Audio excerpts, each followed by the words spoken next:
Sí. Saber, ayer en la sesión de meditación me dio muchos problemas el internet, espero que hoy no. Este, ok, pues vamos empezando y, y vamos, porque voy a retomar algunas cosas de las dos sesiones, muy poquito, pero entonces, bienvenidos y bienvenidas a esta sesión número 3 de el nuevo curso visual gráfico de las escuelas filosóficas espirituales. El juego del espejo del espíritu o la montaña de la sabiduría. El, Hoy viernes 24 de octubre de 2025. Hola Cristian, hola Débora, bienvenidos, buenas noches. Entonces, les comentaba acá que vamos a tener esta sesión número 3 del Salto del Tigre, tratando de tener esta visión holística, panorámica, el, y quería que fuera un gurú, un maestro que nos explicara esto del salto del tigre y seleccioné a Trangu Rinpoche, un maestro de maestros que trascendió pues en junio de 2023, entonces muy reciente. Y él dice que hay tres formas de abordar las enseñanzas espirituales. Dice, al abordar los estudios filosóficos, los maestros tibetanos dicen que primero deberíamos saltar como un tigre. Esto significa que primero debemos obtener una visión general de la situación. Un tigre cuando salta a través de un abismo, salta inmediatamente y aterriza en el otro lado casi de inmediato. Entonces, primero debemos tener una idea general de cuáles son los argumentos lógicos y sus conclusiones. Y bueno, le pedí a ChatGPT que hiciera una imagen. Y bueno, esta fue eh, su representación, ¿no? Que es cuando un tigre llega a un acantilado y, y sin pensarlo, sin voltear a ver, bolas, salta para el otro lado. Y luego viene la segunda, dice, luego dicen gatear como una tortuga. Esto significa que debemos repasar todos los detalles de cada argumento y tratar de ver cada punto específico involucrado para que podamos entender todo en detalle. Así como una tortuga da un paso, después otro muy lentamente, revisando cuidadosamente cada pedazo de terreno. Y entonces, esta fue la...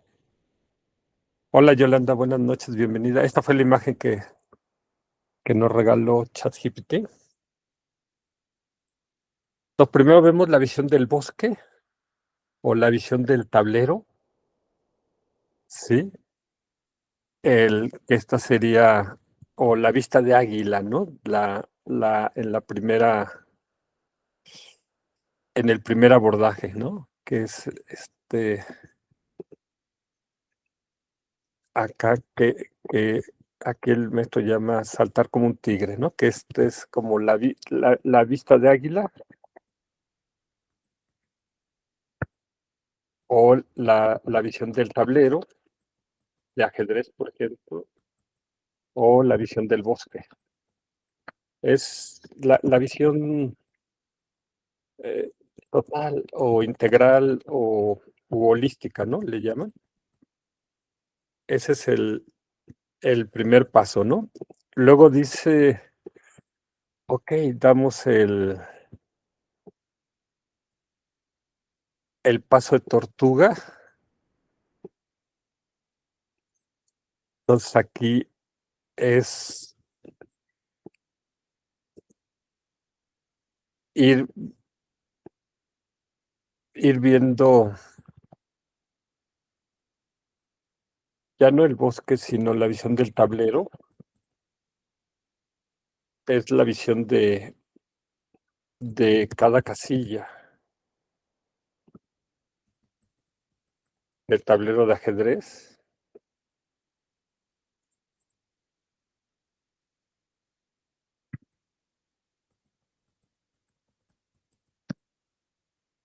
Es la versión del detalle, ¿sí? Este, dice aquí paso a paso, ¿no? Como la tortuga. Este sería el segundo abordaje. Y luego nos dice el tercero, dice. Luego dice, mira hacia atrás como un tigre, viendo dónde ha saltado, después de haber obtenido una apreciación general de los argumentos y haber repasado todos los detalles específicos.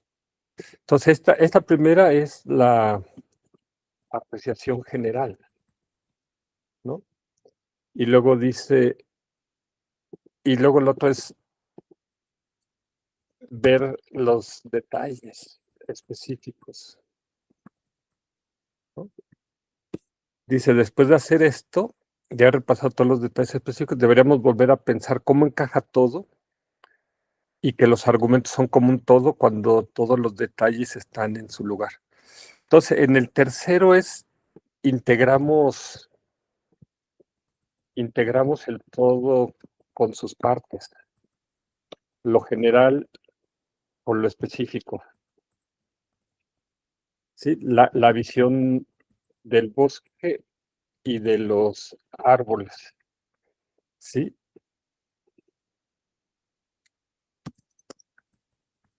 Entonces, dejen abrir acá. Entonces, esto es lo que estamos intentando hacer en estas primeras sesiones.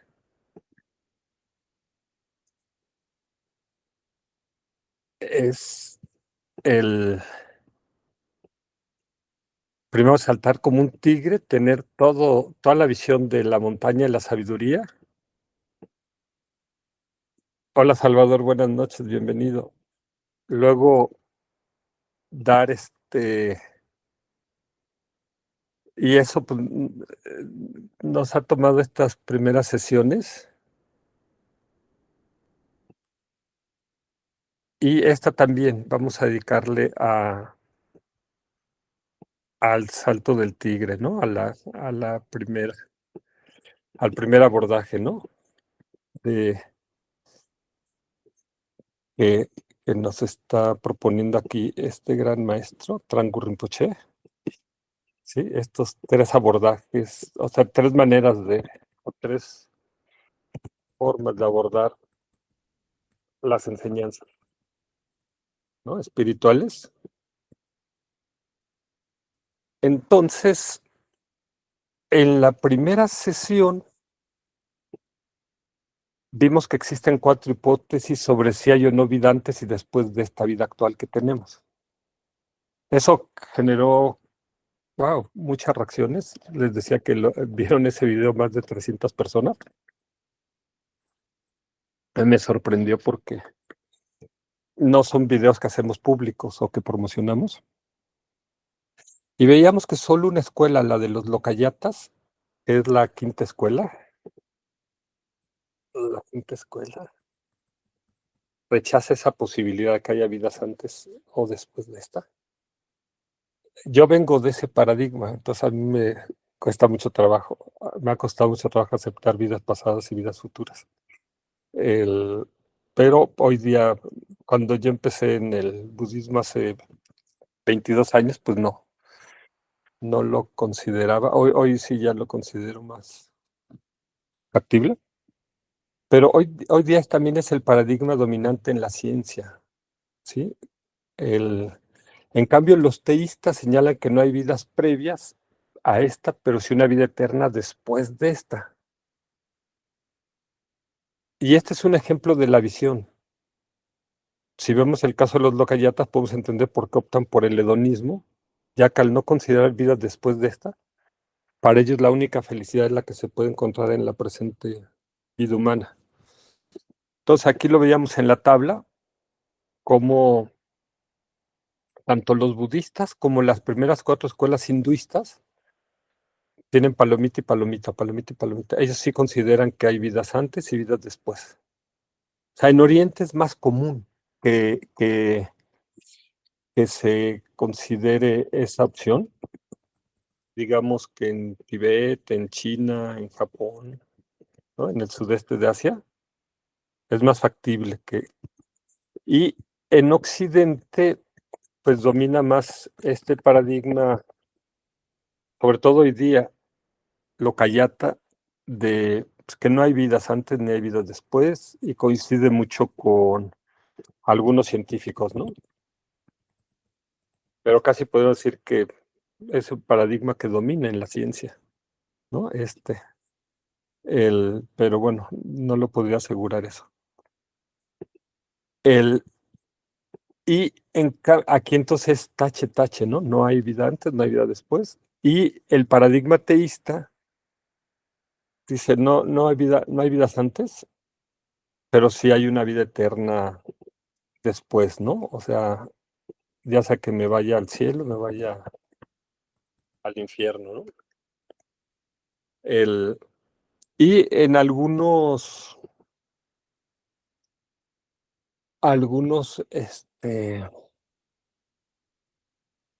filósofos,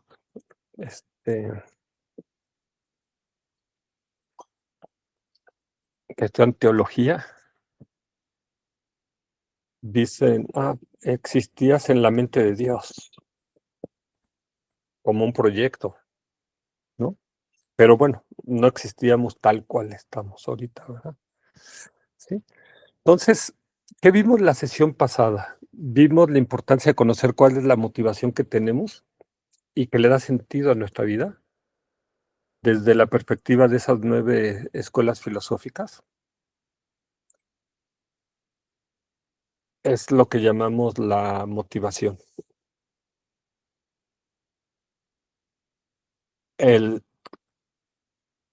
Hoy vamos a ver cómo la motivación o intención se desprende de la visión que tenemos de nuestra cosmovisión. Así que hoy nos vamos a asomar a las cosmovisiones de las 9 escuelas filosóficas espirituales de la India antigua, de hace más de 3000 años. Pero antes de empezar, les decía, hay 2 cuestiones críticas, la visión y la motivación. La motivación o la intención. La visión tiene que ver un poco más con nuestras creencias, ¿no? La motivación es la intención o nuestro objetivo, ¿sí? Lo que queremos, ¿no? Lo que buscamos. El, entonces,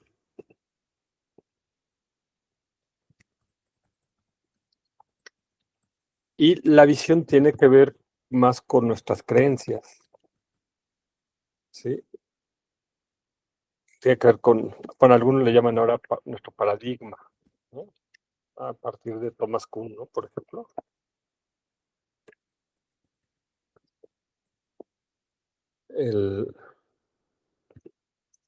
Nuestra perspectiva. Algunos dicen que la visión incluye, o sea, tanto nuestra visión de nosotros, de los demás, de la vida, de esto, de los seres superiores, la parte espiritual. Entonces, dicen que en eso, de hecho, es lo que determina una cultura. Es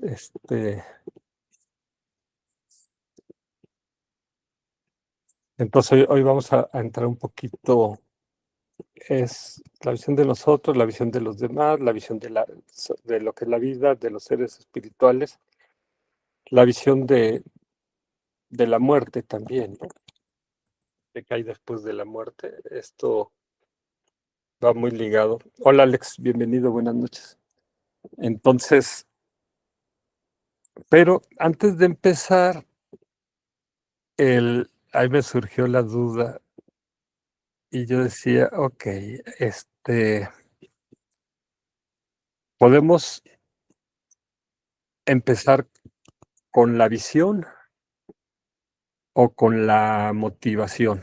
¿No podemos empezar por acá o podemos empezar por acá?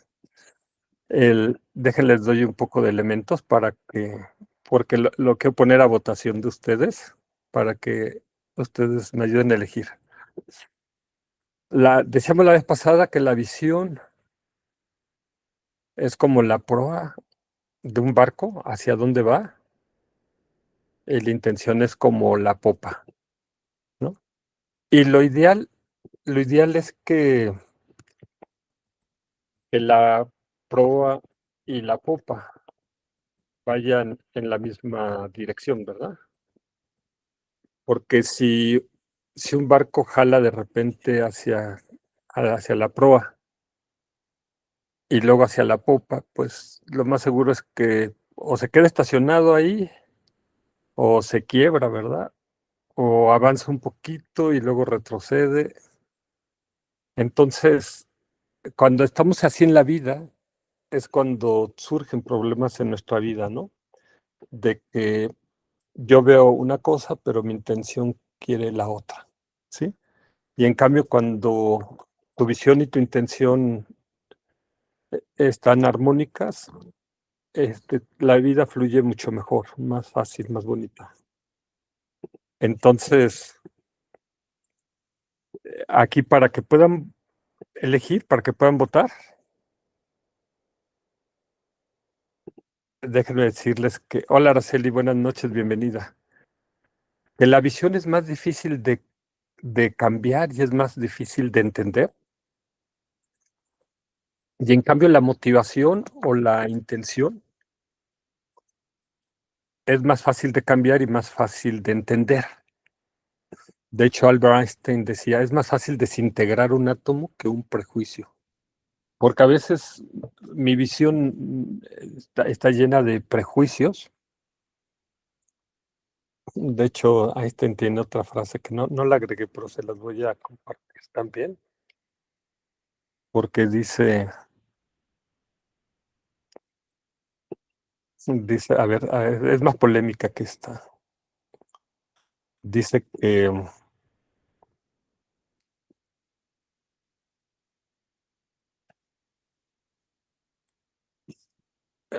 el sentido común es la colección de prejuicios adquiridos a la edad de 18 años. Pero bueno, no sé si eso sea cierto, pero bueno, ya que aquí está, ¿no? El, entonces,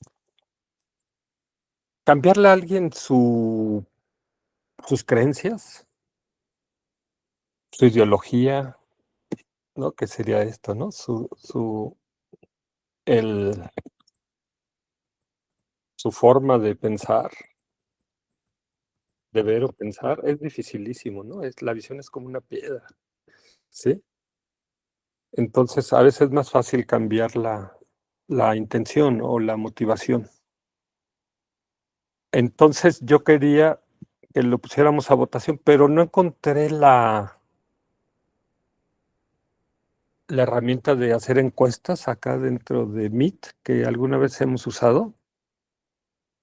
Entonces, quería si, si quieren participar en esta elección, o sea, que me dijeran quién se inclina quién prefiere que empezamos empezamos la sesión por la visión o por la intención. Esa va a ser la, la elección lo que ustedes decidan es lo que va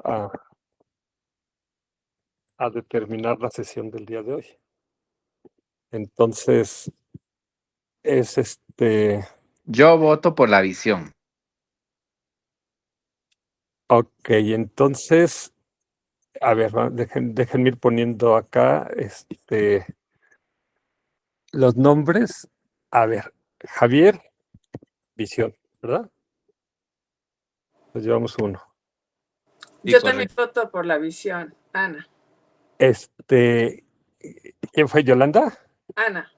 Ana. Ana por la visión. Ajá. Ajá. ¿Quién más? A ver, está Yolanda, Yuri, Yo, Yolanda. por la visión también. Ok. yo, Araceli, voto por la intención. Araceli, la intención. Débora.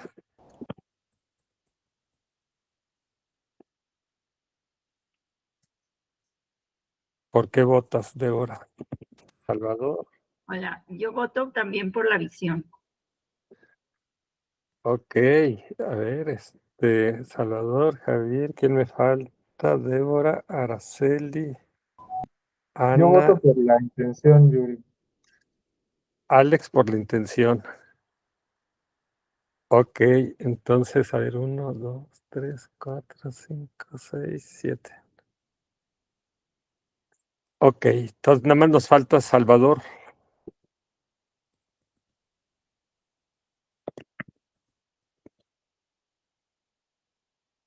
¿Por qué vota Salvador? ¿La intención o por la visión? Por la visión. Wow, entonces gana abrumadoramente la visión. O sea, les gusta lo difícil, ¿verdad? Lo complicado. Ok, entonces vamos a empezar por la visión. Yo había puesto primero la intención y luego una vocecita interna me dijo, no, empieza por la visión, y entonces me surgió ahí la duda. Entonces dije, a ver, mejor que sean ustedes los que decidan. Ok, entonces vamos a empezar con la visión. Déjenme saltar esto. Ok. Entonces, ¿cómo vamos a abordar la visión? Hice que lo viéramos a través de la rueda de la vida budista, ¿sí? Porque esto nos va a dar, es la visión, ¿sí? La visión budista, ¿sí? Que luego la vamos a confrontar con las visiones de las 9 escuelas, ¿sí? Alguien me decía que a mí me gusta mucho hacer esquemas o gráficos, y alguien como que me regañaba y me decía que no, que no era necesario, que era como más simplemente oír, ¿no? O leer las enseñanzas. Y, y yo le dije, no, o sea, el mismo Buda pidió que esta rueda de la vida se pusiera fuera de todos los monasterios. Hay, hay dos, dos historias de esta rueda de la vida. Una de ellas es que un rey recibió un regalo muy, muy, muy generoso de otro rey y no sabía qué darle a cambio. Entonces fue con el Buda y le preguntó que qué le podía dar. Y el Buda le dijo, regálale la rueda de la vida. Y de hecho, el otro rey que la recibió meditó en esta rueda de la vida y alcanzó la liberación. Y la otra historia que cuentan de esta rueda es que el Buda tenía dos discípulos principales, Shariputra y Moggallánaya. Shariputra era famoso por su sabiduría y Moggallánaya porque tenía poderes psíquicos. Se dice que Moggallánaya podía bajar a los infiernos y para darles enseñanzas ahí a los narakas o ayudarlos a liberarse.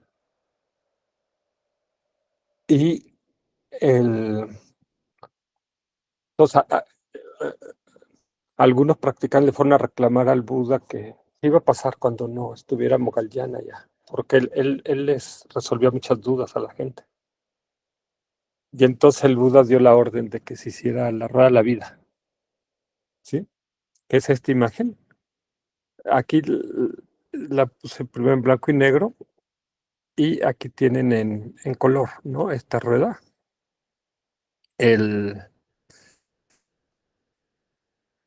Y aquí está todo. Es una visión holística, ¿no? Una visión de águila, una visión integral, un salto de tigre. ¿Sí? O sea, necesitaríamos varias sesiones para explicar la rueda de la vida, pero hoy nada más queremos ver la vista de águila, ¿no? De esta rueda.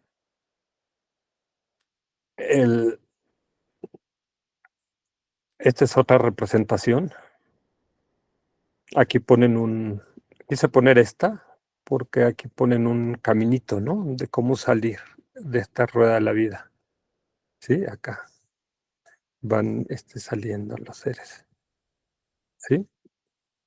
Entonces, esta rueda tiene 7 niveles, ¿no? Aquí están en rojo.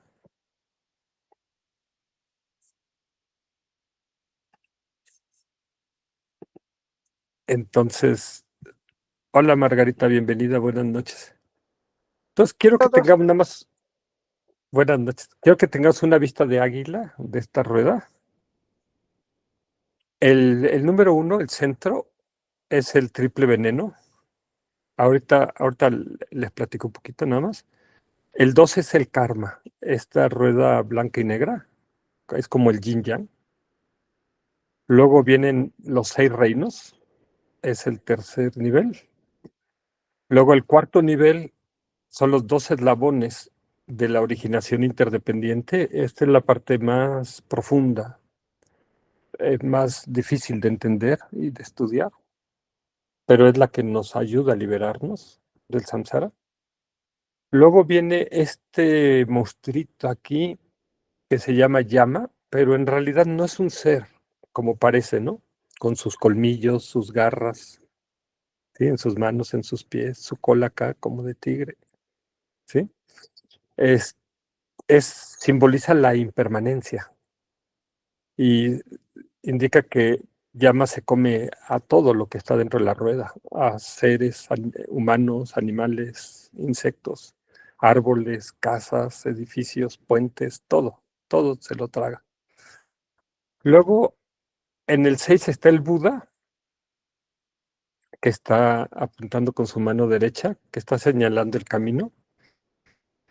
Y en el 7 tenemos una luna con una nube acá que simboliza la liberación.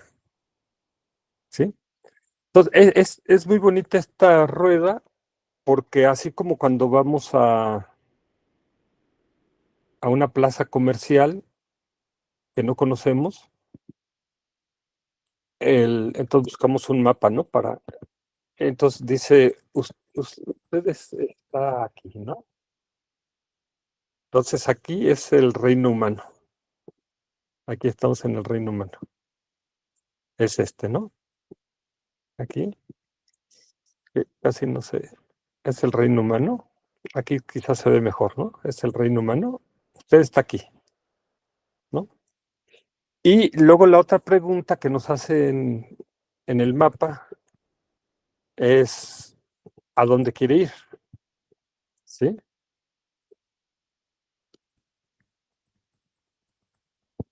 Y bueno, algunos, no todos, pero en el camino espiritual muchos quisieran ir hacia la liberación, ¿no? Hacia acá, ¿sí? Y luego pues está, ok, el camino, ¿no? Por ejemplo, que aquí veíamos, ¿no? Bueno, ¿cuál es el camino para llegar hasta allá, ¿no? ¿Sí? Entonces son las 3 cosas, ¿no? Que normalmente buscamos en un mapa, ¿no? ¿Dónde estoy? ¿A dónde quiero ir? Y luego 3, ¿cuál es el camino? O la ruta, o la mejor ruta, ¿no? para llegar allá. Que es lo que se simboliza con la mano del Buda, ¿no? Que está señalando. ¿Sí? Entonces,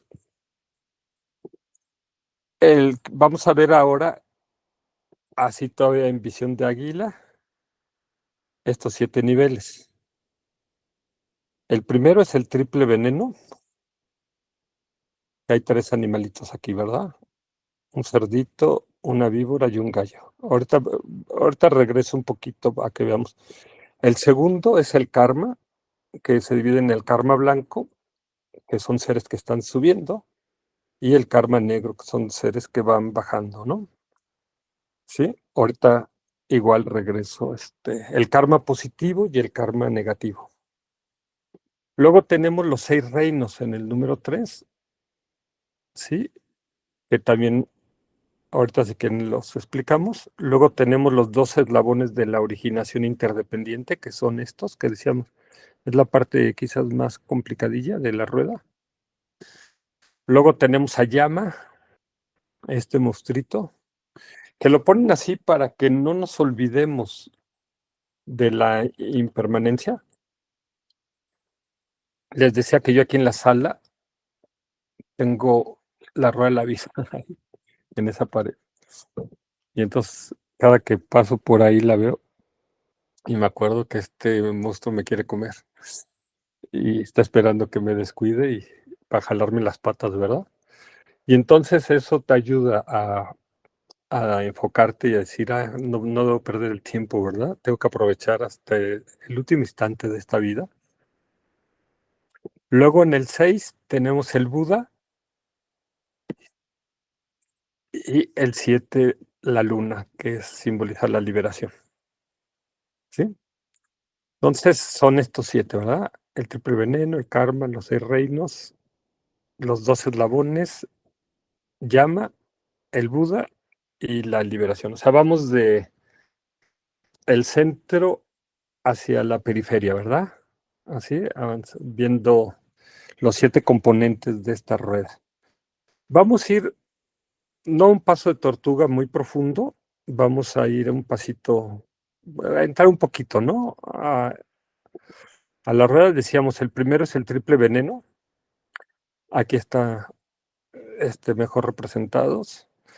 A veces se ponen esto, ¿no? De que el gallo sale de la boca del cerdito y la serpiente sale de la boca del gallo o del pájaro y que la víbora le está mordiendo la cola al cerdito, ¿no?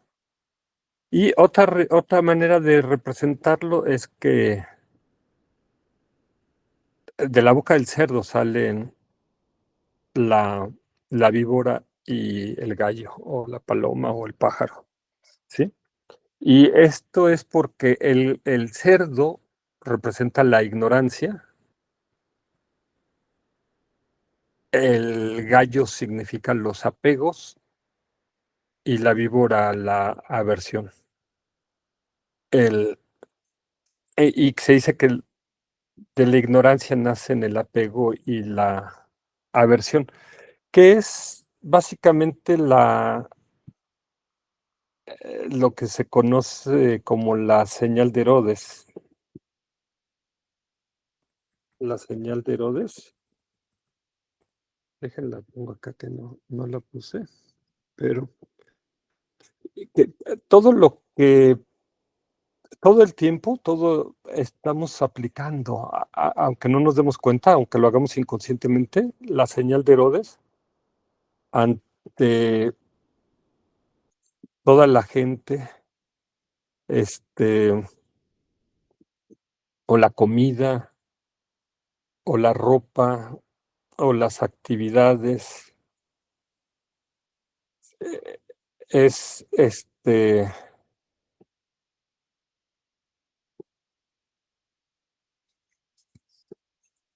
es cuando decimos quiero, no quiero, o no sé, o vive, muere, o la indiferencia, ¿verdad? Esta es la señal de Herodes, ¿sí? Entonces, cuando ponemos el dedito así para arriba es o vive, o me gusta, o lo quiero, o sí, ¿verdad? Y le llaman la señal de Herodes en relación a Jesucristo, ¿no? Porque Herodes dijo hacia abajo, ¿verdad? Muere. Muere o no me gusta, o no lo quiero, o no. Sí, es así. En cambio, Pilatos se lavó las manos, ¿verdad? Y entonces es el no sé, o como dicen algunos chavos, X, ¿no? ¿Quieres? X, no sé. ¿Te gustan? X. Es como, no sé, es indiferente. Acá, Pilatos le iban a Jesús de Nazaret y él, le dijeron, ¿qué hacemos? ¿Lo crucificamos o...? Él se lavó las manos, dijo, pregúntenle a Herodes. Y Herodes dijo, muere, ¿no? ¿Sí?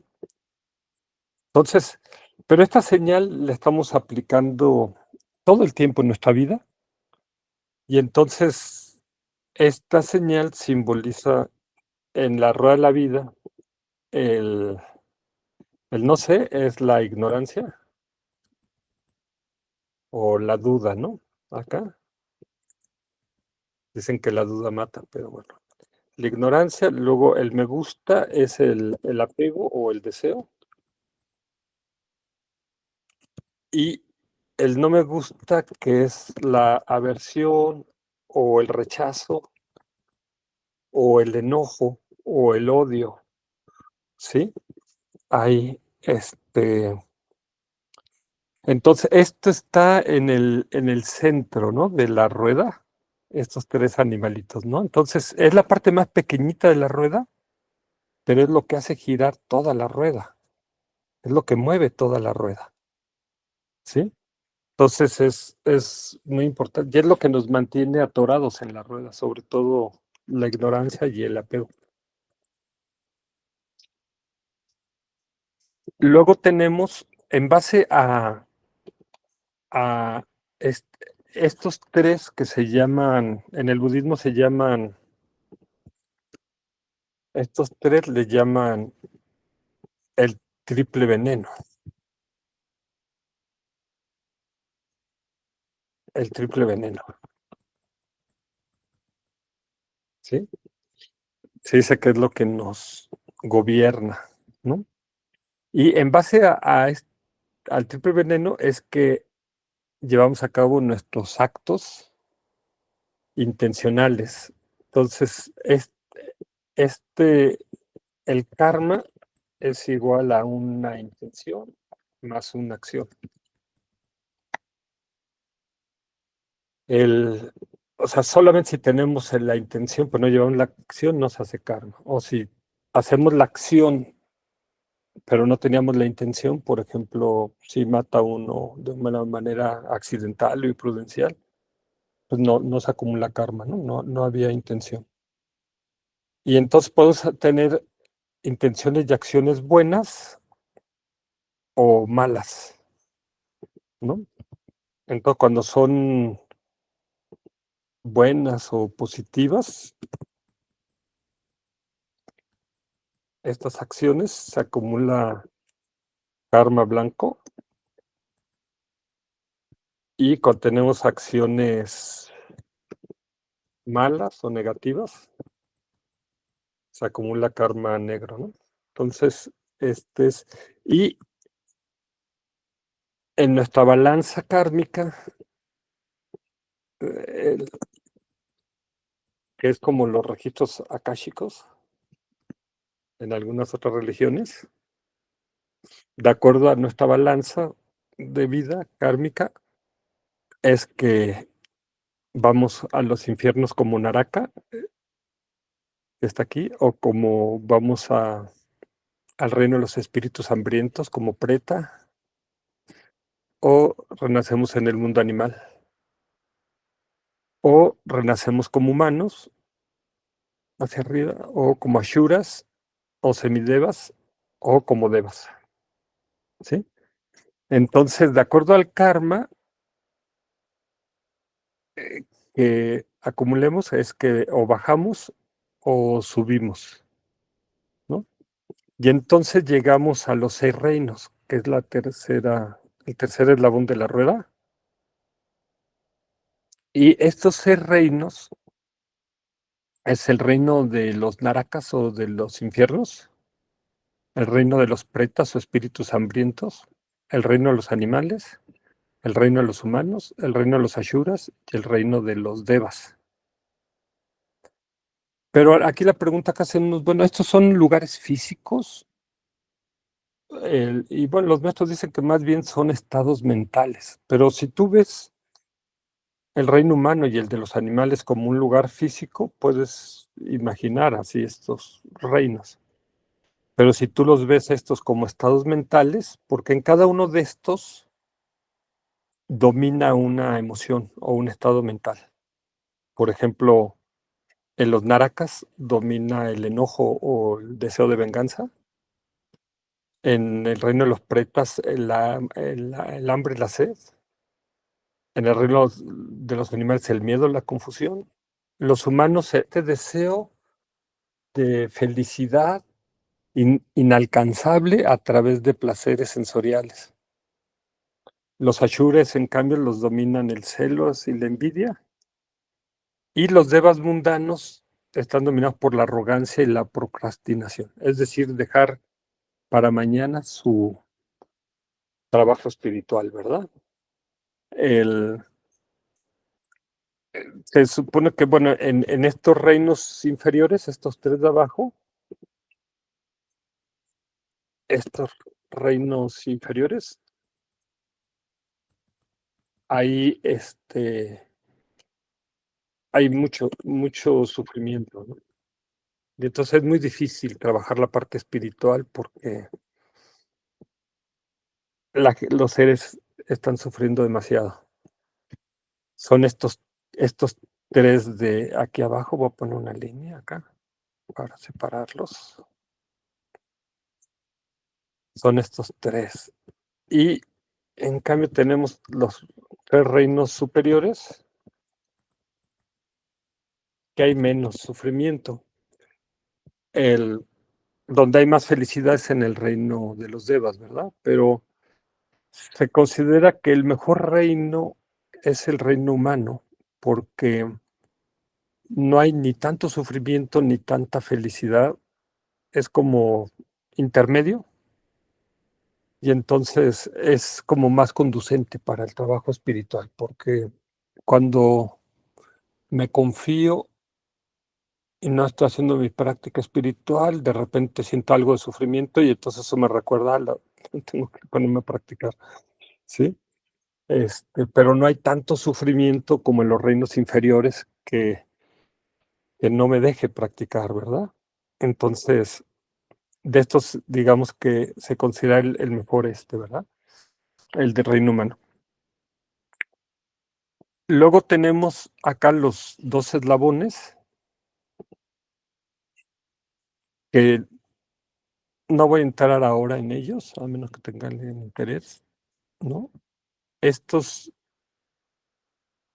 2 eslabones nos explican la vida actual, la vida pasada, la vida futura, nos explican cómo liberarnos, cómo salir, ¿no? De hecho, se considera que hay 2 puertas de salida de esta rueda, que una es la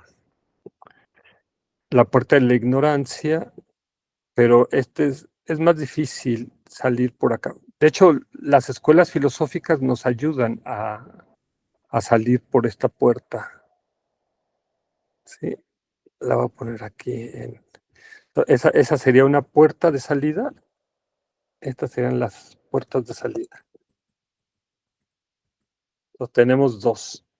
Tenemos esta de la ignorancia, pero eso dice que a veces toma varias vidas poder salir por esa puerta.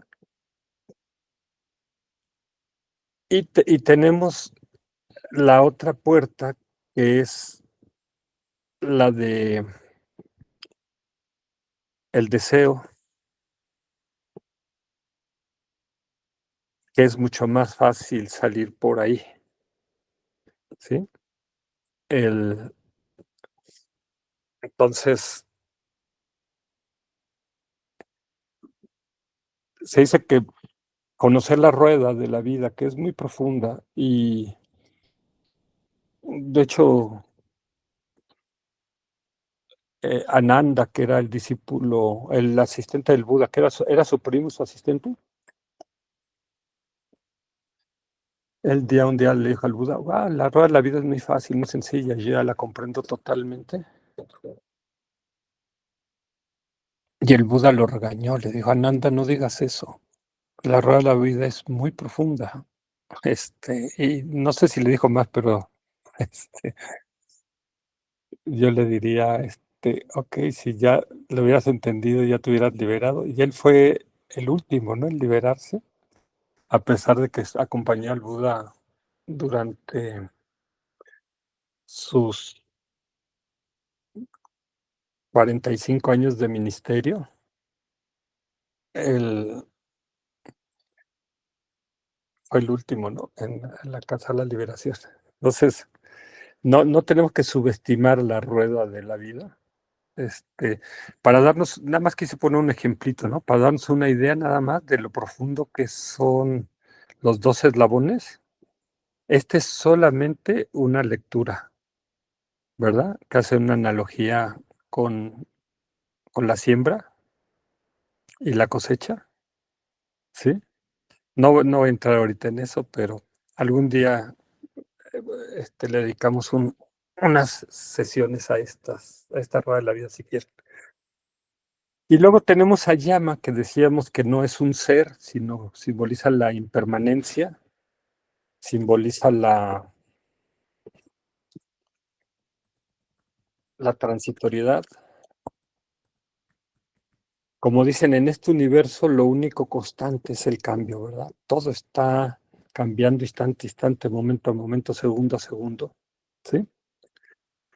Y entonces, por eso no tenemos que descuidarnos, y por eso lo representan de esa manera, para que nos asuste y, y nos haga estar alertas, ¿no? Y luego tenemos el Buda, que él, si vemos, él ya salió, ya está fuera de la rueda, ¿no?, de la vida.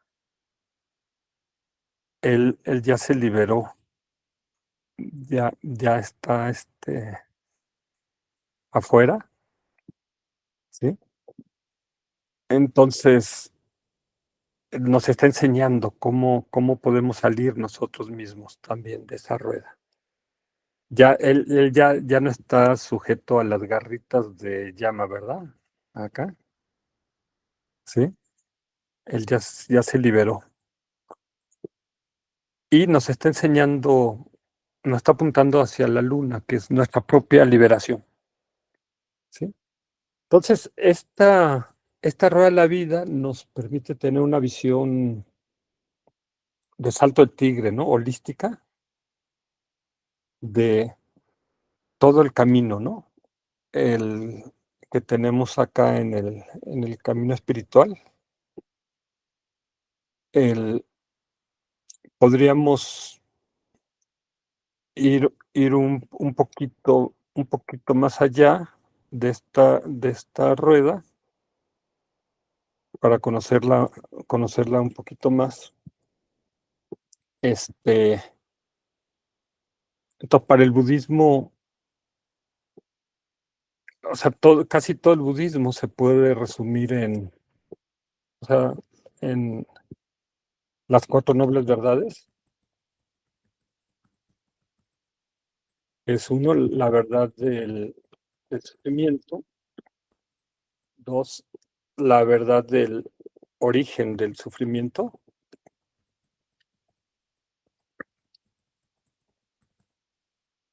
3, la verdad de de la liberación del sufrimiento. Y 4, la verdad del sendero que conduce a la liberación del sufrimiento. Y podemos ver casi todo el budismo lo podríamos reducir en estas 4 nobles verdades. Y lo podemos ver aquí en la rueda. Los 6 reinos simbolizan el sufrimiento, por eso se le llama a veces el océano del sufrimiento, de la existencia cíclica, o el samsara, ¿sí? Entonces, aunque aquí arriba hay menos sufrimiento, pero los 6 son sufrimiento, ¿no? Luego, el origen del sufrimiento, pues es la ignorancia y es el karma, ¿no? Este es el origen. Aquí está en estos 2 círculos, primero. Pero luego nos está hablando de que existe la liberación. Entonces, esta sería la tercera noble verdad. Dejen ponerlo en otro color acá. Entonces existe la liberación y existe un camino o sendero para alcanzar la liberación, ¿no? Pues de alguna manera en la rueda estamos viendo las 4 nobles verdades, ¿sí? Entonces es una buena vista de tigre, es una buena vista de bosque, ¿no? Porque nos permite ver todo el panorama. La rueda de la vida es una representación de la cosmología budista que nos dice dónde estamos los seres en el samsara. Los 6 reinos, esto se llama el samsara, ¿no? Los 6 reinos, ¿sí? Esto decíamos que a veces le llaman el océano del sufrimiento o el samsara, o el océano del sufrimiento, ¿no? O le llaman también o la existencia cíclica, ¿no? Es como se le llama acá a los 6 reinos. Dice, ¿dónde estamos y hacia dónde debemos ir, ¿no? Hacia la liberación. ¿Cuál es el problema? El triple veneno, que está representado en el eje de la rueda con 3 animales que simbolizan el cerdo, la ignorancia, la serpiente, la aversión, el rechazo, el enojo, el gallo, el apego, el deseo. En base a ellos, generamos acciones positivas o negativas de cuerpo, palabra o mente, es decir, karma bueno o malo, karma bueno o blanco o karma malo o negro, o karma positivo y karma negativo.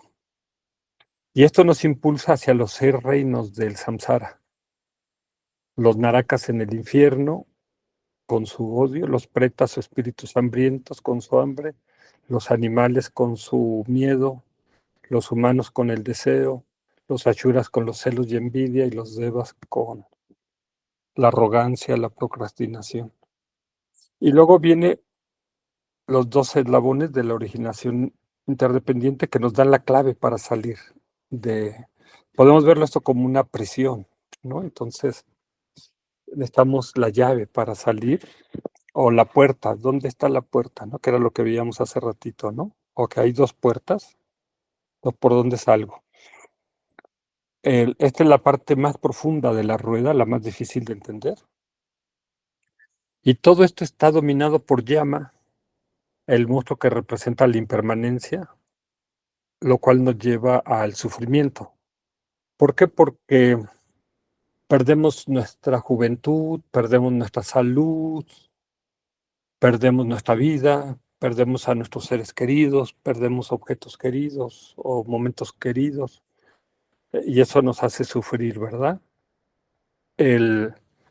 ¿Y cuál es la clave? Pues tomar refugio en la triple joya, en el Buda, en el Dharma y en la Sangha, y el Buda nos enseña el camino. El Buda es como el doctor que nos receta la medicina, el Dharma es como la medicina y las sangas son como las enfermeras, ¿no? Que nos cuidan o nos ministran esa medicina. ¿Y cuál es la solución? Alcanzar la liberación o incluso la iluminación. Es decir, cuando nosotros logramos salir de la rueda de la vida. ¿Sí? Entonces, no sé si tengan alguna duda, alguna pregunta sobre esto. Ahorita no voy a profundizar más de la rueda, pero quería ponerla para que la tengamos la voy a usar para tener una aproximación a las 9 escuelas filosóficas. Entonces, pero si tienen alguna inquietud, alguna pregunta sobre la rueda, pueden abrir su micrófono o escribirla en el chat y con mucho gusto, les decía que en algún otro momento, profundizamos más, ¿no? Sobre la rueda. Hoy no, hoy nada más era ver como la vista de bosque de la rueda, que se familiarizaran con ella.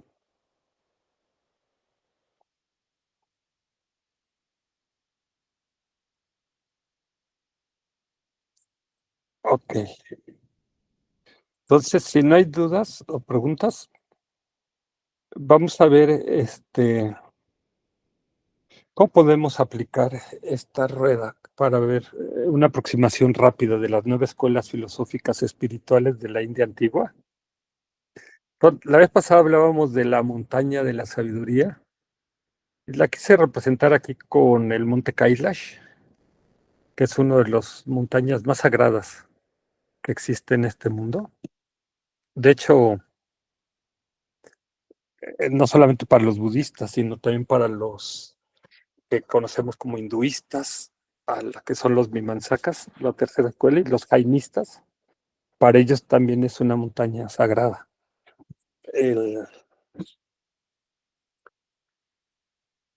Y entonces tenemos las 9 escuelas filosóficas, que son 5 no budistas, los Nayáyicas, Samkhyas, Mimamsakas, Jainistas y Lokayatas. Y luego tenemos 4 escuelas budistas, que son los Vaibhashikas, Sutántricas, Chitamatras y la escuela Mayámica, o del camino medio. Pero yo quise agregar acá las religiones teístas. Este paradigma, estas escuelas no existían, esa visión no existía en la India antigua, pero en Occidente sí. Y como muchos venimos de este paradigma judeocristiano, quise empezar por acá, para que nos sirva de referencia. Y luego tenemos este río, que es lo que diferencia o diferencia las escuelas no budistas de las budistas, que son precisamente las 4 nobles verdades, lo que se llaman los 4 sellos, y con más detalle los 16 aspectos de esas 4 nobles verdades, que ahorita no voy a entrar en ello. Entonces, quiero empezar con las religiones teístas occidentales,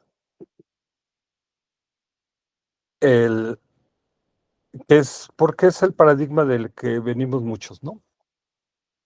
Esta visión teísta, que aquí le puse el número 0 o 10, como quieren, porque como no existía, entonces ayer eran 9, si quieres le puedes poner el 10. Entonces, ¿qué plantea la visión teísta? Que existe un Dios que crea al mundo y a los seres, o sea, hay un Dios creador, y ese Dios también puede salvar a los seres de su sufrimiento. Los seres tienen un alma que en esencia es a imagen y semejanza de Dios, porque esta alma y Dios son eternos, independientes y unitarios. Y esto es lo cual queda simbolizado magistralmente con el cuadro La creación de Adán de Miguel Ángel en 1511 en la Capilla Sistina. ¿Sí? Pero aquí hay que decir que el ser humano no es igual a imagen y semejanza de Dios, porque Dios es eterno y en cambio el ser humano se muere, ¿verdad? Envejece, enferma. Y Dios no. Dios es omnisciente y el ser humano, pues, estamos llenos de ignorancia. El Dios es todopoderoso y los seres humanos tenemos nuestras debilidades, ¿verdad? No, aquí a lo que se refiere es el alma. Lo que está simbolizando aquí Miguel Ángel es el alma, que se considera que tiene los humanos, es lo que es imagen y semejanza de Dios. Veámoslo con más detalle. El alma y Dios son eternos, permanentes, no cambian. El alma y Dios son independientes de causas y condiciones. Aristóteles lo definía a Dios como el motor inmóvil, que todo lo mueve, pero que nada lo mueve. La causa primera o la causa de todas las causas.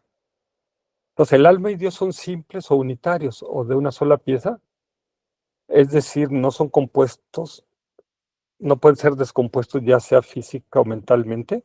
O sea, no los puedes dividir o partir, ¿verdad? Son simples, ¿sí? En cambio, el ser humano, pues, tiene 32 partes, ¿no? Tiene pelos, órganos, pulmones, corazón, brazos, tronco, extremidades, ¿sí? Entonces un cuerpo sí lo puedes partir, ¿verdad? Pero el alma no. Es interesante observar que en el cuadro de Miguel Ángel los dedos de Dios y el hombre no se tocan. Eso algunos lo interpretan como que aunque Dios creó al hombre, imagen y semejanza, Dios no juega en esta cancha o en este mundo. Es decir, crea el mundo y se retira, como decía Santo Tomás o San Agustín. Aquí vemos, ¿no? O sea, no se tocan. ¿Cuál es el objetivo de la vida? Es portarte bien para que tu alma pueda volver a reunirse con Dios en el cielo y puedas vivir ahí la vida eterna. Por ello debemos actuar con virtud y evitar el pecado. Los teístas no creen en el karma y tampoco creen en vidas pasadas y futuras, es decir, no creen en el renacimiento o reencarnación, pero sí creen en la vida eterna y establecen que de acuerdo a cómo te hayas comportado en esta vida, habrá uno de estos 4 destinos después de la muerte: el cielo, el limbo, el purgatorio o el infierno. Y considera que existe la divina Trinidad, creen que hay 3 dioses en uno: Dios Padre, Dios Hijo y Dios Espíritu Santo. Y creen que hay 3 dimensiones de Dios: el Dios absoluto, el Dios creador y el Dios salvador. Es decir, voy a empezar acá, dejen ponerlo aquí, voy a empezar de abajo hacia arriba. Entonces dicen, hay un Dios creador, ¿no? Que crea el mundo y a los seres. Ese Dios nos puede salvar de nuestros pecados, ¿no? O sea, con su misericordia nos puede perdonar, ¿no? Y un Dios absoluto que está más allá de nuestra comprensión, ¿no? Que algunos dicen es innombrable, está más allá de la razón.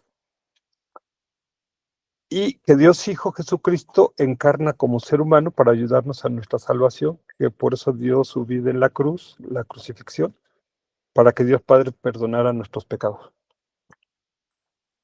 La visión teísta cree que antes de morir puedes pedir perdón por tus pecados para obtener un mejor destino, ¿no? La salvación. Y creen que llegará el día del juicio final en el que se hará el balance de nuestras virtudes y pecados, ¿sí? Como lo que hablábamos como la balanza kármica. Algunas de sus máximas: dice, el cristianismo se enfoca mucho en el amor y en la compasión, incluso hacia todos los animales, como puso el ejemplo San Francisco. Algunas de sus máximas son: ama a Dios sobre todas las cosas, respeta a tu padre y a tu madre, ama a tu prójimo como a ti mismo, ¿sí?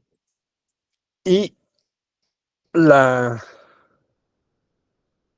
una de las palabras que se usa es la de soteriología, que en la religión cristiana es la doctrina referente a la salvación.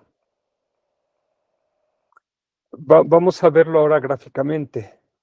Entonces, en esta visión teísta, donde podemos poner a los cristianos, católicos, evangelistas, judíos, musulmanes, etcétera, que tienen grandes diferencias entre ellos, pero algunas de sus similitudes es que consideran que hay un Dios creador, salvador y absoluto, ¿no?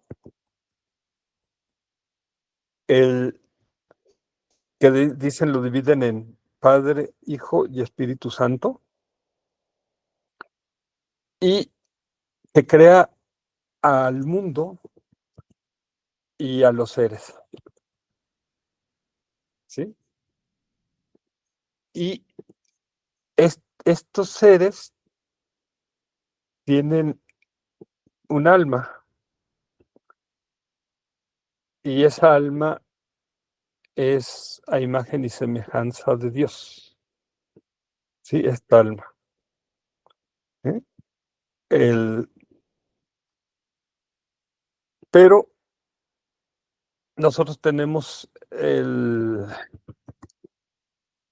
libre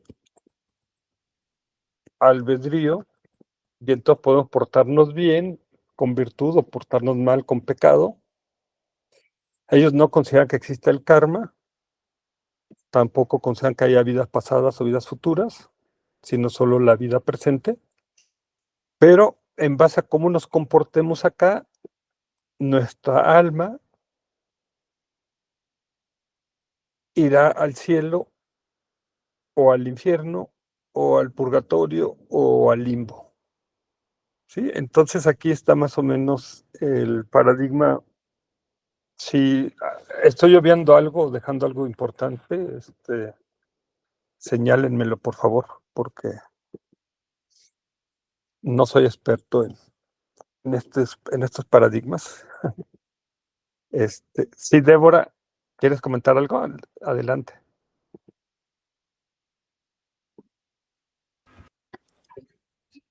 Sí, un poco sobre los destinos, por así decirlo. Nada más es una observación. El purgatorio se supone que es un lugar o un estado transitorio. Si bien los teístas no creen en el karma de la manera en que se ve en estas otras escuelas filosóficas de la India, sí creen como, de cierta manera, la acumulación de tus acciones buenas y de tus acciones malas.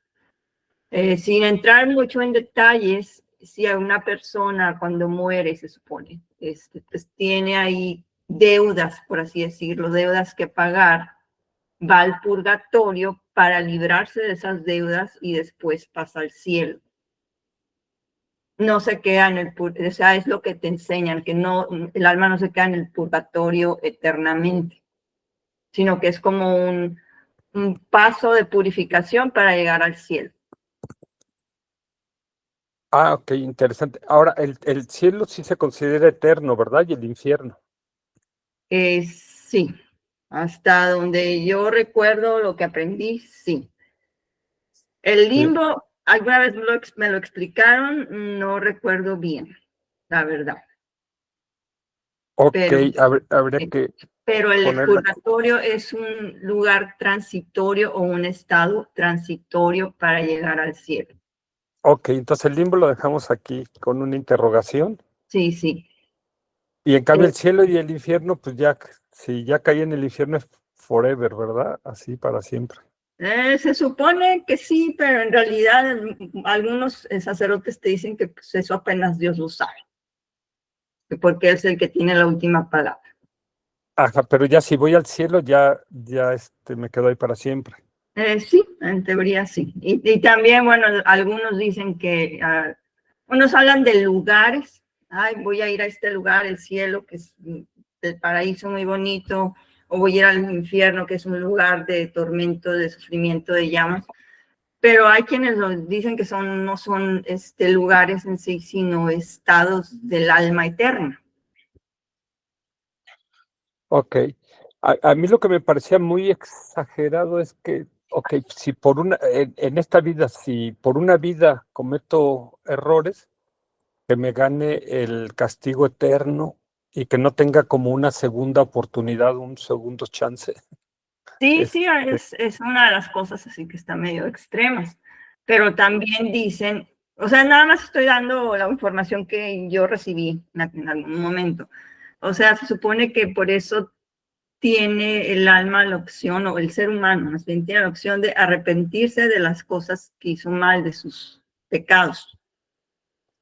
Y si si se arrepiente de los pecados, si se da cuenta, aunque sea en el último momento, de que obró mal, de que pudo haber obrado bien, de que dañó personas o el ambiente o lo que sea, entonces se va al purgatorio para expiar esas faltas, esos pecados, y ya que está purificado, por así decirlo, ya pasa al cielo.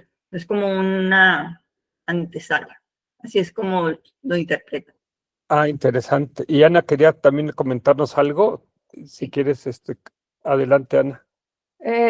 No, nada más clarificar que en el limbo, para estas religiones teístas, es a donde se van las almas que en el caso particular del catolicismo no tuvieron bautismo.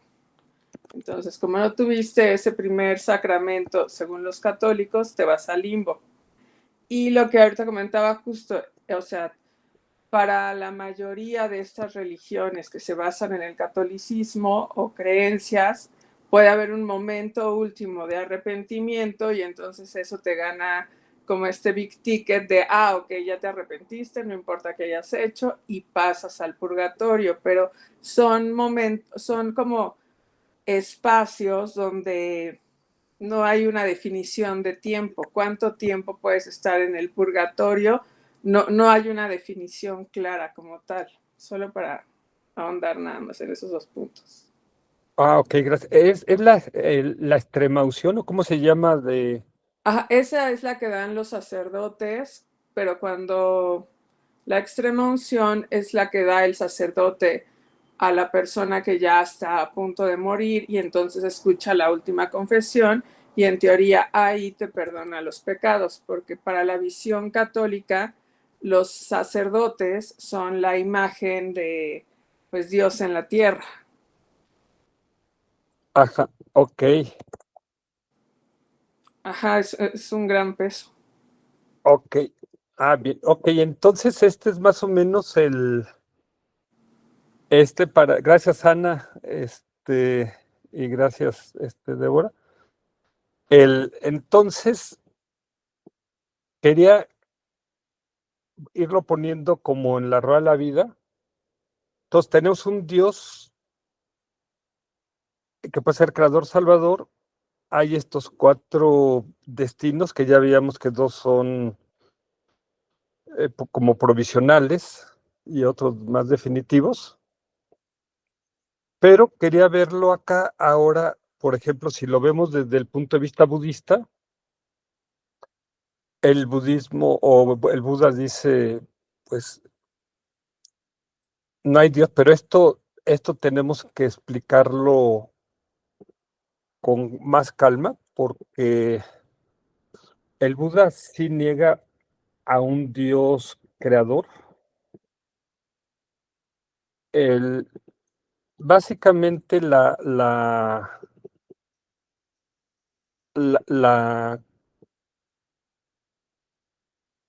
esto lo vamos a entender bien hasta que estemos en la 9ª escuela, ¿sí? De la Prasángika Mayámica. Entonces hay 3 maneras de ver a Dios, ¿no? Uno es un Dios creador y el Buda dice no, porque el mundo en realidad no ha sido creado, ¿sí? Pero esto quizás nos haga ruido ahorita, al nivel en el que estamos. Entonces, si el mundo no ha sido creado, ¿cómo va a existir un creador? Entonces, esto sí digamos que lo rechaza el Buda. También el budismo rechaza un Dios salvador, porque de hecho no solo el budismo, sino el hinduismo, las escuelas hinduistas señalan que tú te tienes que salvar a ti mismo, que el Buda solamente enseña el camino, ¿sí? Entonces, acá cuando vemos en la montaña de la sabiduría, solamente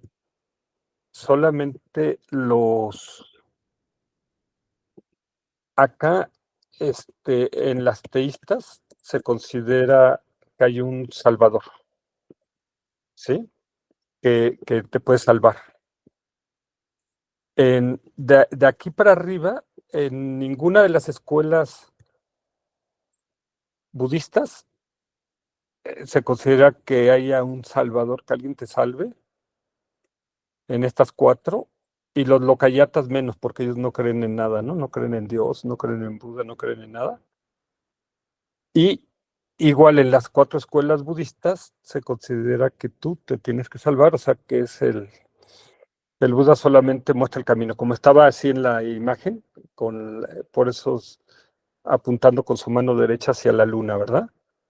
Entonces, este es algo muy importante, pero el Buda jamás negó a Dios, ni lo afirmó ni lo negó al Dios absoluto, ¿sí?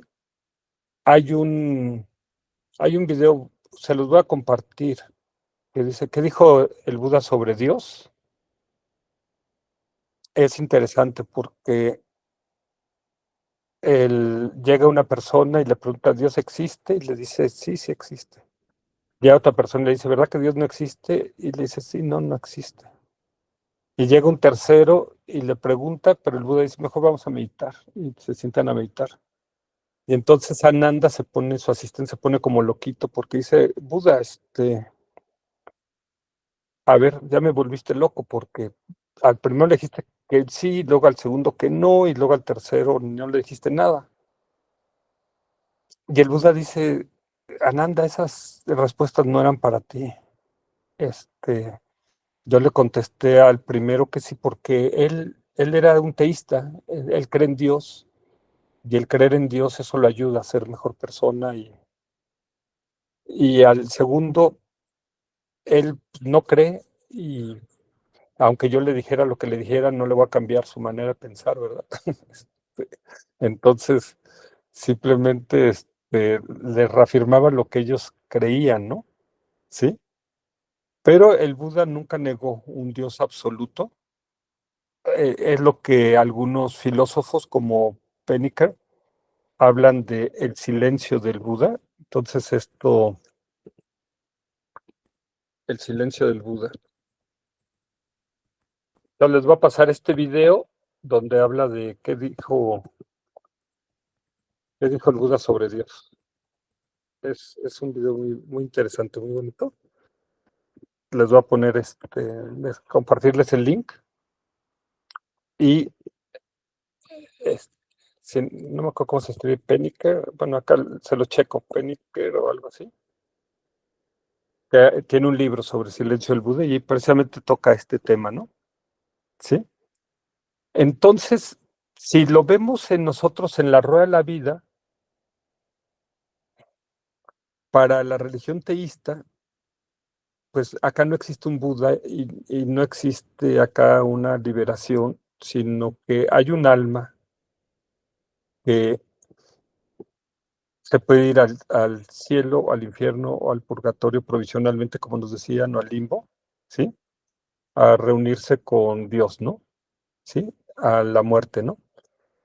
Pero sí podríamos decir que sí existe la impermanencia, porque todos los seres que estamos acá, pues vamos a envejecer, enfermar, morir, ¿no? Igual la tierra llegará a su fin, la naturaleza, los perritos, los animales, ¿no? ¿Sí? Entonces, es para darnos una idea, cotejándolo con la rueda de la vida budista. Para la rueda de la vida budista, lo que se llama el cielo sería el cielo terrenal, lo que en el catolicismo hablan de esto, ¿no? El paraíso terrenal. En el infierno coinciden y el purgatorio podría ser el reino de los pretas, ¿verdad? Y algunos incluso asocian al limbo como el mundo de ciertos animales, ¿no? Que viven ahí, como en este estado como de confusión. Entonces, la rueda de la vida nos permite ver las similitudes y las diferencias, ¿verdad? Entre estos paradigmas. Entonces, en resumen, en este paradigma teísta, tenemos un Dios creador y salvador, que crea el mundo y a los seres. Ellos creen en el alma, no creen en el karma, creen en el pecado y en la virtud. No creen en vidas pasadas ni futuras, pero sí en la vida eterna.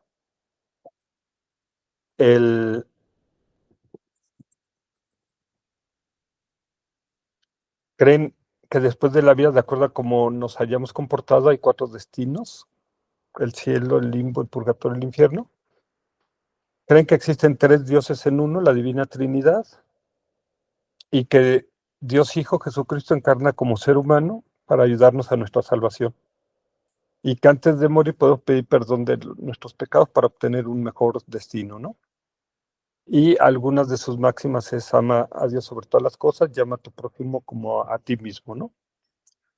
Entonces, cuando nosotros tomamos y vamos a ver las escuelas filosóficas, vamos a encontrar 12 elementos, ¿sí?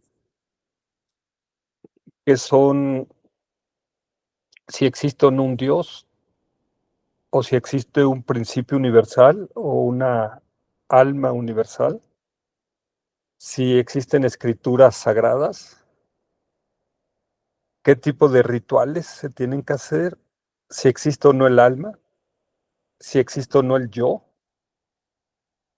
si existe o no el mundo o los fenómenos. Acá sería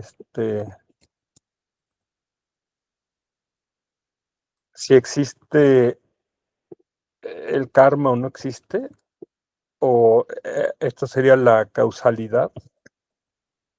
Sobre todo en las escuelas filosóficas orientales es muy importante este tema de la causa y el efecto. Si existe sufrimiento, compasión, algunas cosas que nos pueden parecer obvias a nosotros, para algunas escuelas no existen. Por ejemplo, para muchos de nosotros el sufrimiento es una realidad, pero para los locayatas dicen: no existe el sufrimiento, o sea, deja de quejarte, deja de chillar. Ya, o sea, mejor concéntrate en ser feliz, en el muerto al pozo y el vivo al gozo. O sea, entonces algunas cosas que para algunos, como en algunas creencias, por ejemplo, Dios es algo que no se pone ni en duda ni se debate, en otras escuelas filosóficas se debate, ¿no? Por ejemplo, el alma también, ¿sí? El tema de la sabiduría, el tema de si existen otras vidas pasadas y futuras, y el tema de si existe la liberación o la iluminación, ¿no? Sí, o si uno se va al cielo, ¿no? A un paraíso acá, ¿no? Entonces en la parte prebudista había más estos elementos de arriba. En la parte existencialista son estos elementos aquí en azul o rojo aquí en medio. Y en la parte de las enseñanzas espirituales que tienen que ver con el budismo, incluso con algunas de las escuelas filosóficas orientales, vamos a estar más bien en estos elementos de abajo, ¿no? ¿Sí? Entonces, estos 2 elementos los van a tener unas escuelas y otras no, ¿sí? No voy a entrar en detalle a analizar esta tabla, se las voy a compartir, pero es interesante ver que las escuelas que están abajo de la montaña, acá, en esta parte, estas de aquí abajo, tienen muchas más creencias que en la medida que nos vamos yendo hacia las escuelas superiores, hacia la parte de arriba de la montaña, ¿sí? Tienen cada vez menos y menos creencias, ¿sí? Parece que parte del proceso de subir la montaña de la sabiduría, parte del crecimiento espiritual, más que acumular más creencias, más que acumular más conocimiento, es como soltar, ir soltando cosas, ¿sí? Esto lo podemos ver, también aquí están, nada más estas son las 5 escuelas no budistas.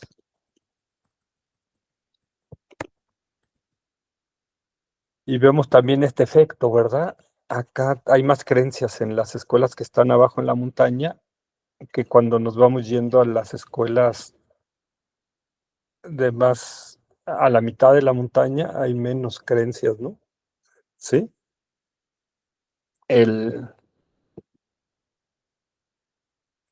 Aquí lo vemos de otra manera.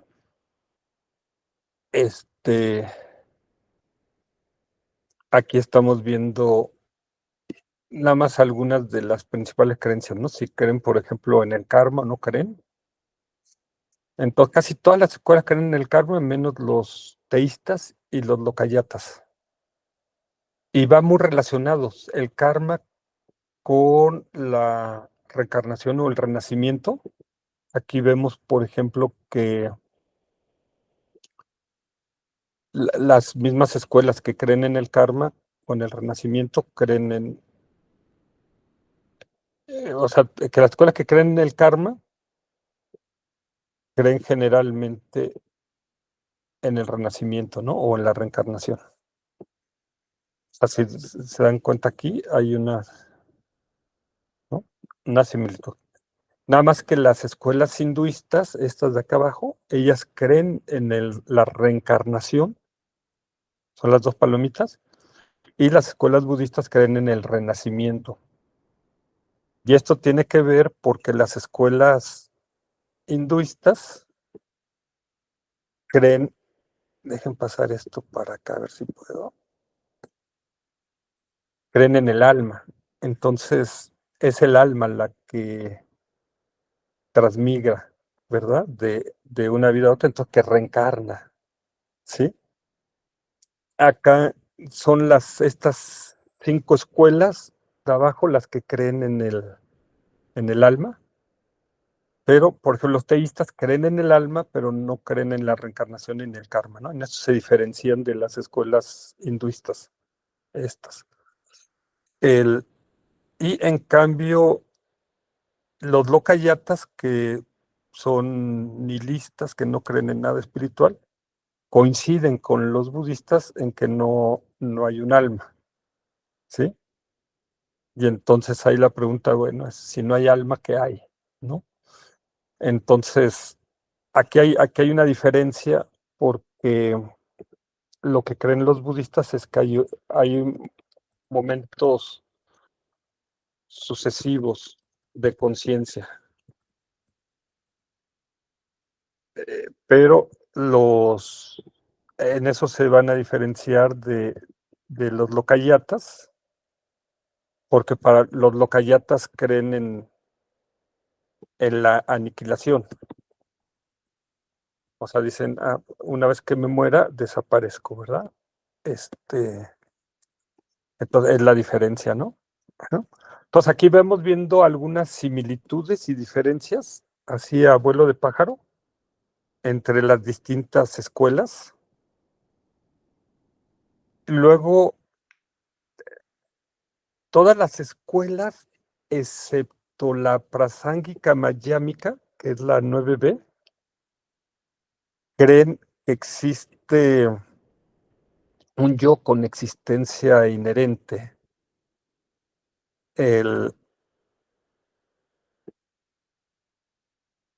Es solamente hasta que llegamos hasta la escuela prasángika mayámica, ahí es que se puede ver acá la vacuidad del yo. Y ese es un requisito para la liberación. De hecho, estas escuelas de acá arriba creen, todas estas, aunque traen diferencias, que el yo es igual a la conciencia. ¿Sí? Estas de acá, todas estas de aquí,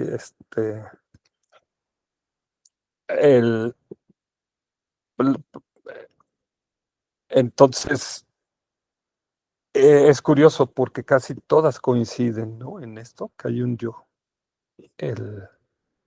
excepto esa escuela, la novena. Por eso es importante llegar hasta arriba de la montaña, subir, para poderlo entender.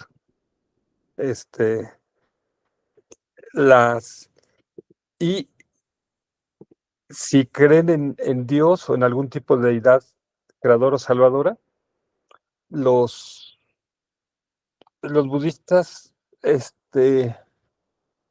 algunos dirían que son ateos, pero no, ya le explicábamos que tenemos que dividirlo en una deidad absoluta, creadora o salvadora.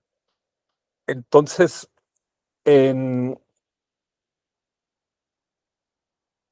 ya lo explicábamos hace ratito, o sea que el Buda nunca negó un Dios absoluto, sino un Dios creador, salvador, que sería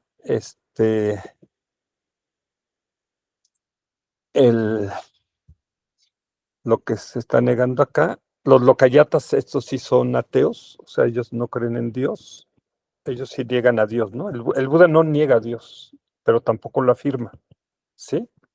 Entonces, aquí sí, estos sí niegan a Dios. También los jainistas, que aunque son hinduistas, para ellos no existe un Dios. Y acá es lo que hablábamos de que el Buda no niega ni afirma, ¿no? A Dios, ¿sí? Pero sí niega a un Dios creador y un Dios salvador, pero un Dios absoluto no, que es lo que hablábamos acá del silencio del Buda, ¿no?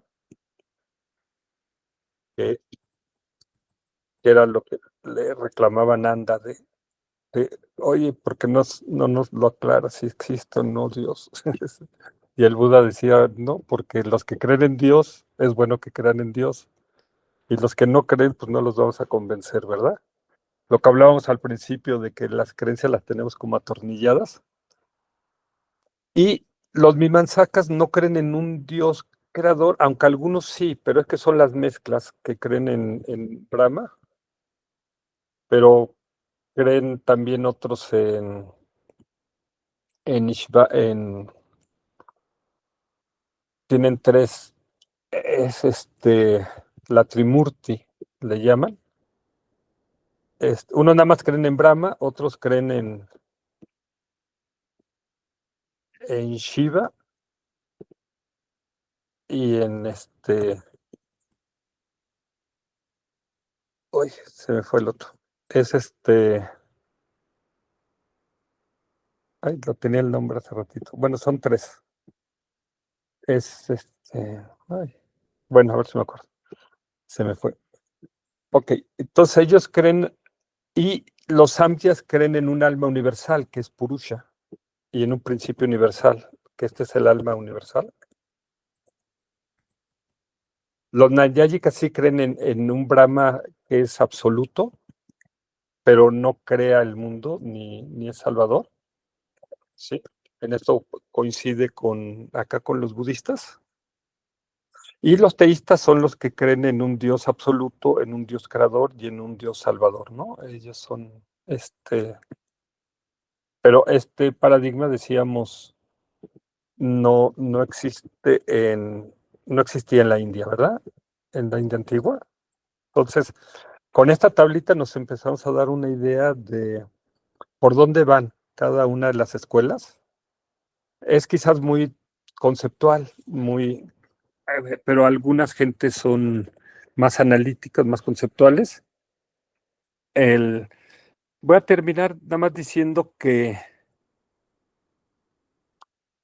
aunque geográficamente las 5 escuelas filosóficas no budistas y las 4 budistas, o sea, nacen abajo del río Indostán o Indostán, es decir, o el río Indo o río Indo. Es decir, que todas surgen, este es el río Indostán, ¿no? Aquí está, es el Indo, el que separa la frontera a la India, ¿no? Acá, que es ¿no? Aquí, pasa por acá, ¿sí? Todas nacieron abajo de este río Indostán, todas geográficamente, todas son hindús, ¿sí? Pero en Occidente lo que consideramos como hinduista es nada más la escuela 3. Es solo la 3 de los Mimamsakas es considerada como hinduista y se le reconoce por su creencia en los Vedas, los Upanishad, el Mahabharat, ¿sí? El Bhagavad Gita.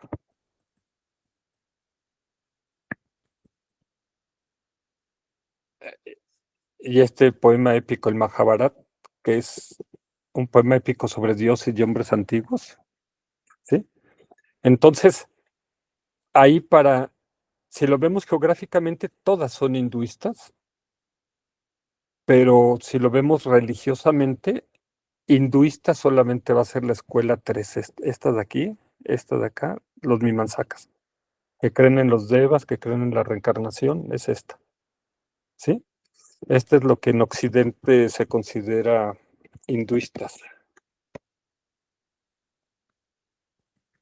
¿sí? Esta de aquí, ¿sí? Entonces,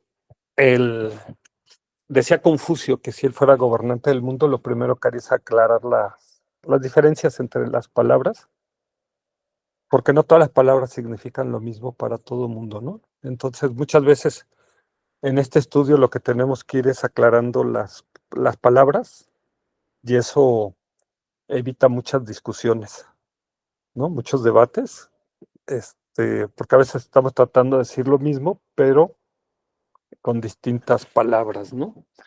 O cuántas guerras o cuántos pleitos ha habido porque, es que hubo una confusión de palabras, es que yo no quise decir eso, o hubo un malentendido, etcétera, ¿no? Entonces, ya no nos dio tiempo de ver las otras escuelas, tomando como ejemplo la rueda de la vida. Vamos a dejarlo para la próxima sesión. Vamos a dejarlo hasta aquí. Casi se nos llevó toda la sesión el ver el paradigma teísta, pero es bueno porque como casi todos venimos de ese paradigma, entonces esto nos da también un marco para entender y confrontar este paradigma, que la vez pasada en el curso 1 no lo estudiamos, ahora sí ya lo estudiamos un poco más, y ver en qué se parece y en qué se diferencia de las otras escuelas, ¿sí? Entonces, vamos a dejarlo aquí, la sesión de hoy. Si tuvieran algún comentario, alguna pregunta, siempre es bienvenida. Alejandro nos decía, Krishna es Vishnu, gracias Alejandro. Es Vishnu, sí, que el que no me acordaba. Pero hay que decir que Krishna es más bien como no sé si lo diga bien, como un avatar. Es una representación, es como Jesucristo, ¿no? Cuando se presentan uno de estos dioses en la tierra, no me acuerdo cuál de los tres. Entonces es Vishnu, acá. Este es lo que llaman la Trimurti. Pero hay que decir quizás que en la India antigua, con estas 5 escuelas hinduistas, estas acá, no budistas, de la 1 a la 5, se hacían 360 combinaciones. Entonces, por eso algunos creen solo en Brahma, como los nayáyicas. Para los samkhyas, ellos, Brahma solamente es un principio.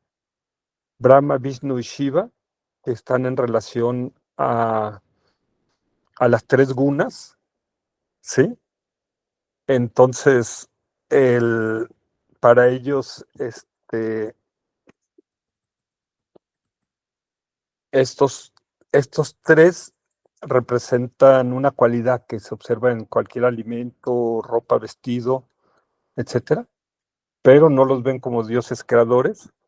Pero sí hay algunos hinduistas que, ya sea Brahma o a Shiva o a Vishnu, lo ven como un dios creador, sobre todo a Brahma, ¿no? Que se dice que nacen las 4 castas, nacen, pero eso lo vamos a ver después, que nacen de una de las partes del cuerpo de Brahma. Por ejemplo, los sacerdotes de la cabeza, los guerreros de los brazos, etcétera, ¿no? Pero no todos los Mimans. Para la corriente Mimansaka principal, ellos no hablan de un dios, sino de los devas, del paraíso de los devas, al que podemos ir, ¿no? Entonces, ahí, a veces es difícil saber cuál era la creencia original, porque se hicieron tantas mezclas, ¿sí? Nosotros vamos a tratar de ver como la esencia, ¿no? De cada una de estas escuelas filosóficas. ¿Por qué es importante? Porque, digamos, la escuela nayáyica va a refutar, aunque no existía el ateísta, no la refuta, pero los samkhyas iban a refutar muy fuerte a los teístas, ¿sí?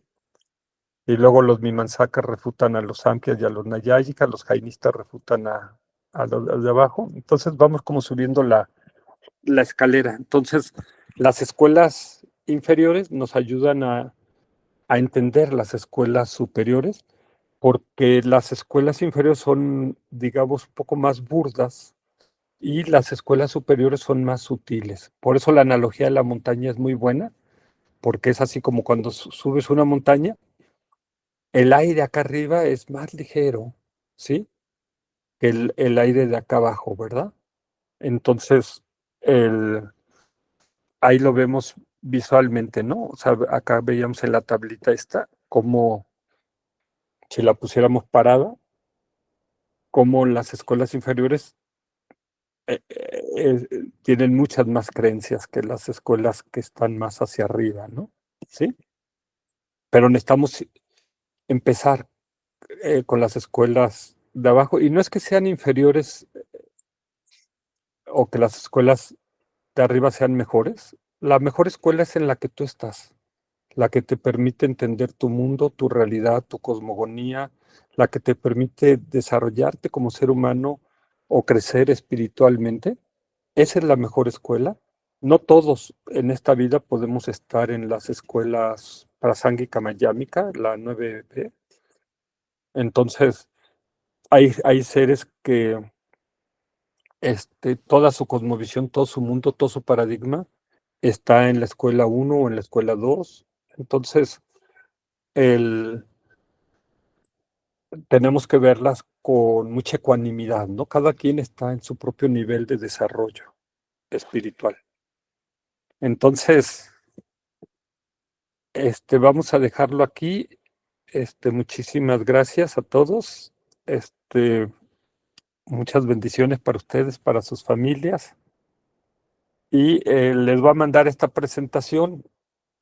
De hecho, se están poniendo ahí en la plataforma. Les voy a poner acá la dirección, porque era la misma donde entraron al registro, pero ahora se cambió de nombre, entonces quizás con la anterior dirección no pueden entrar, pero ahora se va a llamar la plataforma, y ahí en la plataforma pueden encontrar todos los elementos del curso, ¿verdad? Las presentaciones, se los voy a poner aquí en el WhatsApp, se los pongo también aquí en el chat, para los que quieran ahí entrar a los test o entrar a los materiales, y se los voy a poner también en Telegram para que tengan ahí acceso. Ahí está todo, ¿no? Va a ser ese único link, y de ese link pueden ir a todas las demás partes para no saturarlos con links. Ahí está, esa va a ser la plataforma del curso, ¿no? Y desde ahí vamos a poner un link a las presentaciones, o un link que sea a los donativos, que sea un link a los tests, que sea un link a inscribirse al curso, o un link para tener acceso a los otros links, ¿no? Al del sitio del curso, al sitio de meditaciones, etcétera. Entonces ahí, muchas bendiciones, Salvador, igual, muchas gracias. Entonces,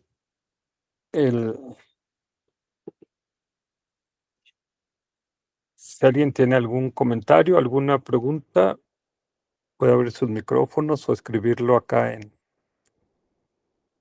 el chat.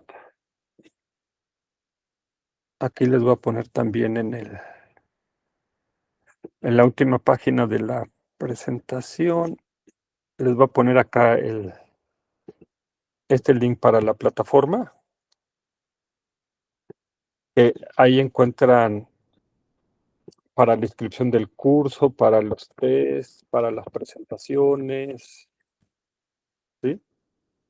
Los links para las meditaciones o la sesión del curso.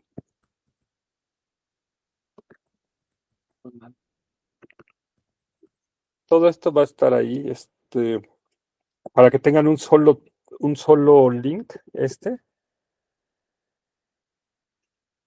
y ahí, desde ahí pueden entrar a cualquier parte, ¿no?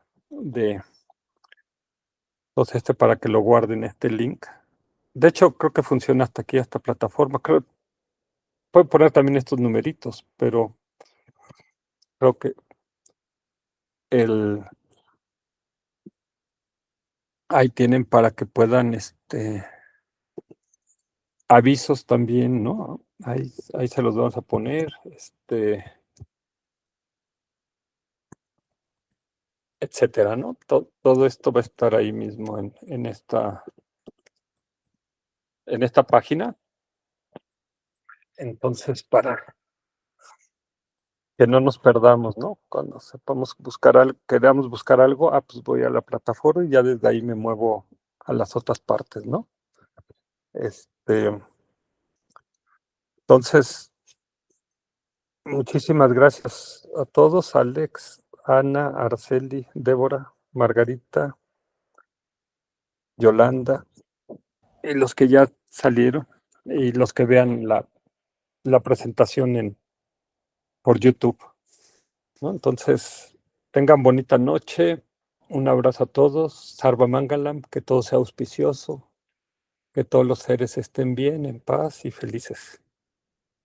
Muchas gracias, Yuri. Tengan buena noche, descansen. Buenas noches, gracias. Gracias, Alex, gracias, Débora, gracias, Araceli. Muchas gracias, Yuri. Muchas gracias, Gracias, a todos. Yuri. Espero verlas. Gracias, Ana. Bendiciones a todos. Buenas noches. Gracias, muchas bendiciones. Saludos, Margarita, para ti, para tu mami. Bendiciones, gracias. Y Gracias, Yuri. Gracias. que estén muy bien. Gracias, buenas noches, Yuri. Buenas noches, Yolanda. Buenas noches.